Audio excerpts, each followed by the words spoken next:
Yo les gars, Suta et bienvenue sur la chaîne Otomi. Aujourd'hui on va parler d'un très grand réalisateur dans la Japanimation, j'ai nommé Hayao Miyazaki. Mais tout d'abord, si cette vidéo te plaît, n'hésite pas à t'abonner et à lâcher un gros pouce bleu en bas de cette vidéo, ça nous aiderait beaucoup à avancer. Sans plus tarder, c'est parti.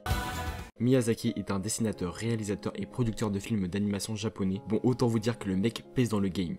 Mais tout d'abord, saviez-vous que Miyazaki a travaillé dans un des meilleurs studios qui est Toei Animation? Oui, c'est bien le même studio qui a produit Dragon Ball, Goldorak, Saint Seiya et j'en passe. Mais après Toei, Miyazaki décide de rejoindre le studio Apro Telecom. On va pas trop s'attarder là-dessus à part qu'au sein de ce studio, Miyazaki produit Nausicaa qui va sortir dans les salles japonaises en 1984 et qui va produire 1 million d'entrées, donc Nausicaa sera un succès. Grâce à cela, Miyazaki et Takahata décident de créer le studio Ghibli en juin 1985. C'est à partir de là que ça va devenir très intéressant. Au sein du studio Ghibli, Miyazaki est beaucoup plus libre de ses projets et de ses choix, lui permettant de se consacrer aux longs métrages d'animation originaux.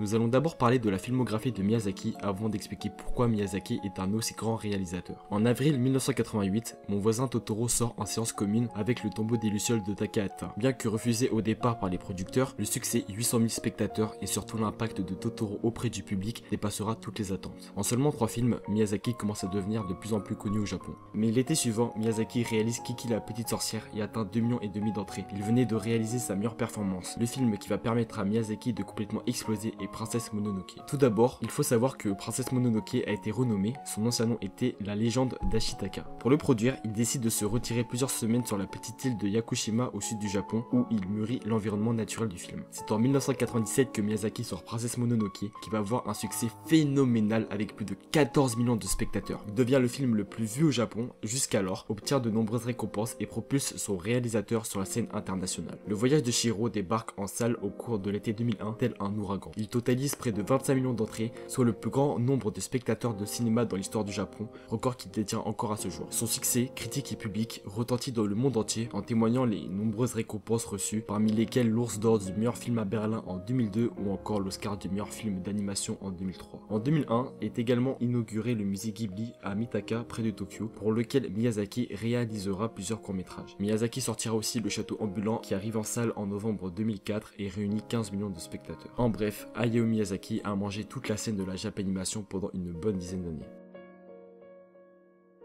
Maintenant, nous allons parler de la force de Miyazaki, pourquoi ses films sont aussi vus et pourquoi beaucoup le considèrent comme le meilleur. Tout d'abord, Miyazaki a su réaliser des films pour tout public, des plus jeunes aux plus vieux. Ils ont tous un très bon scénario, donc même les enfants peuvent les apprécier. Tout le monde peut se divertir tout en ayant un message profond dans chacun de ses films. Les thèmes abordés dans les films sont assez récurrents, traitant de l'écologie ou encore de la thématique du vol, avions, dirigeables, etc. Mais on y retrouve aussi un sentiment de rester pacifiste alors que c'est souvent la guerre. Je pense que Miyazaki veut transmettre un message de paix ou encore une sorte d'entraide. Aussi, on peut voir que Miyazaki utilise souvent les femmes ou les jeunes filles comme protagonistes principales. Ce sont souvent des femmes fortes. Pour moi, Miyazaki a su révolutionner le monde du cinéma car il a réussi à faire découvrir et à transmettre cette culture japonaise à travers ses films. Je m'explique. Dans Le voyage de Chihiro, Miyazaki dénigre à la fois la société de consommation, par exemple au début du film quand les parents de Chihiro se gavent sans s'arrêter, ainsi que les pouvoirs, par exemple le sans-visage où au début tout le monde s'en fout de lui et quand bizarrement il se ramène avec de l'argent, ah bah là c'est bon, c'est devenu le nouveau Levi auprès des fangirls,